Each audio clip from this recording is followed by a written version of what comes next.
ప్రభు నిజమైన దేవుడు అని నమ్ముతామో, ఎవరైతే యేసు తప్ప వేరొక దేవుడు అని నమ్ముతామో, ఎవరైతే యేసు ప్రభు మాత్రమే పరలోక రాజ్యాన్ని ఇస్తారని నమ్ముతామో, ఎవరైతే యేసు మన పాపముల కోసం చనిపోయి తిరిగి లేచాడని నమ్ముతామో, పరలోక రాజ్యాన్ని ఇవ్వడానికి దేవుడు నమ్మదగిన వాడు. హల్లెలూయా.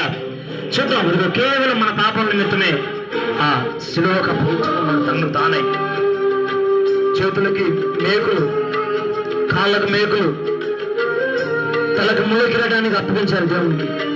కేవలం మన పాపం నిమిత్తమే, మన శాపం నిమిత్తమే.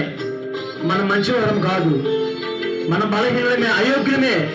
కేవలం ఆయన కృపను బట్టి మనల్ని పిలుచుకున్నాడు. రాత్రికాల సమయంలో ఆలోచిద్దాం. యేసయ్యా యేసయ్యా మన కోసం ఎంత త్యాగాన్ని భరించాడండి. మన కాళ్ళు ఒక మూలుగుచ్చుకుంటేనే అమ్మా అని తట్టుకోలేమే, ఎంత బాధపడతామో, ఎంత ఏడుస్తామో. కానీ దేవుని కృప మాత్రమే మనకు తోడయ్యండి.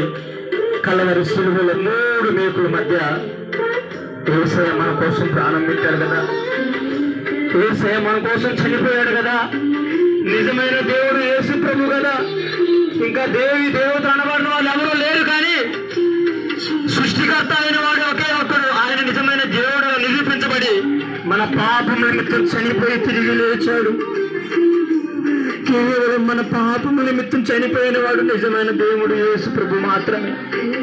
ఎవరైతే నమ్మి బాప్తిజం పొంది రక్షణ పొందుతారో యేసు ప్రభుతో పాటు ఆ పరలోక రాజ్యంలో ఉండగలుగుతారు.